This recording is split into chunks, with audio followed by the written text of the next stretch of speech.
no, your mother asleep. Kasi pag magagalit siya kapag may story siya. So, ito yung palaging ginagawa namin. Hinihilot niya ako. Massage yung kamay.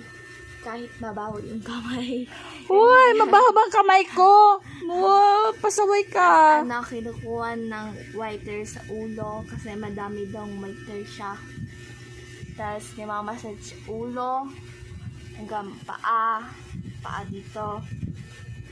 Tapos, yung like, kinukunan ng, kinukunan siya ng balibo sa kilikili. Kahit mabaho rin kilikili. Why? Pasaway ka. Hindi mabaho yung kilikili ko, no? Naamoy ko ba yung baho? La, Kahit nag-roll kayo.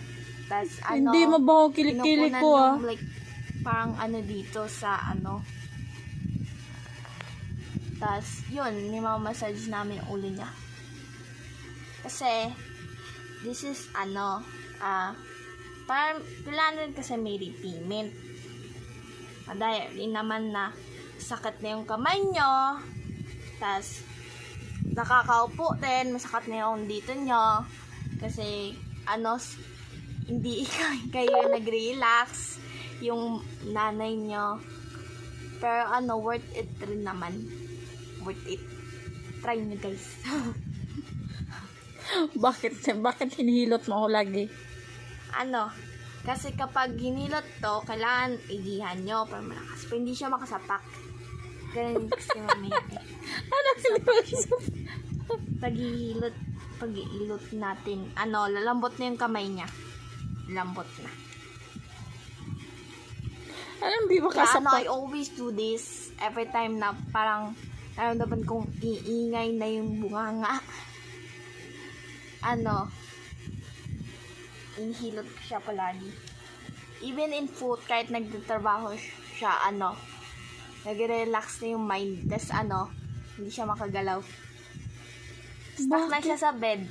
Kaya hindi siya, kung saan siya pumunta kasi, hindi, gusto niya rin kasi magkilat. Yan ang niya, hinihilot ako.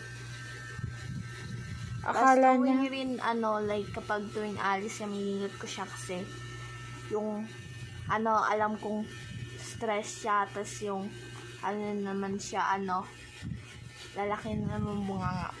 Kahit nasa, wala yung takot si mama sa labas eh. Kahit kahit titingnan siya doon, sisigaw pa rin siya. Kaya proud rin ako kay mama na, strong siya or maldita. And proud rin ako na maldita rin ako, pero hindi ako katulad sa kanya. Uy!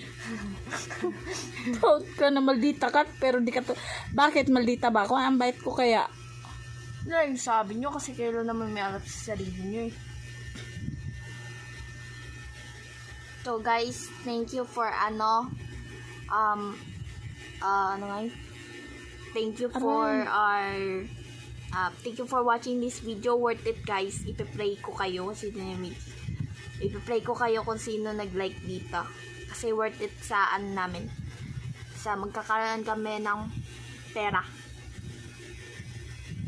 Nag-hard work na kami ni mama kasi Ano New nang Year. pinagsasabihin niya nito?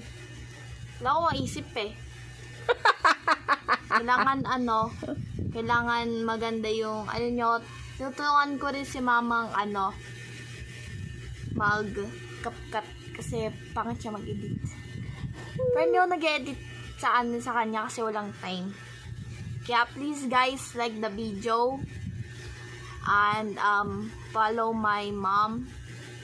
Kasi, pag ni-follow niyo siya, ipa-follow back niya kayo, tapos magiging mabait sa inyo. Kasi follow niyo siya, di ba? Worth it dun kasi yung pagka-follow niyo, balik dun, pera. Pero, matatagal pa yung pag-earn ng pera. Kasi kailangan pa ma-earn yung word record. Like, something like, in YouTube, pag madami ka ng subscribers, bibigyan ka ng parang siyang, like, trophy. Ganun. Tapos, din sa Facebook, bibigyan kayo pera. Yun na guys. Thank you very much. Ipe-pray ko kayo. Ipe-pray ko magpe-pray ako, God bless. sa inyo kasi kapag na-like nyo dito kasi kabalikan nun, worth it sa amin. Kasi naghihirap na kami guys. Kawawa ako. Ako lang kawawa ko. Ako lang kawawa ko. Bakit ikaw lang kawawa? Kasi I cannot get what I want. Ano. Dream ko rin guys, magano na sketchbook. So, nagpa-practice ako ng different stuff na art. Kung gusto nyo guys, i-follow nyo rin ako. Kapag gumawa na ako ng TikTok account or Facebook account na bago, maganda, itatag ko kayo dun. Thank you guys. Bye-bye.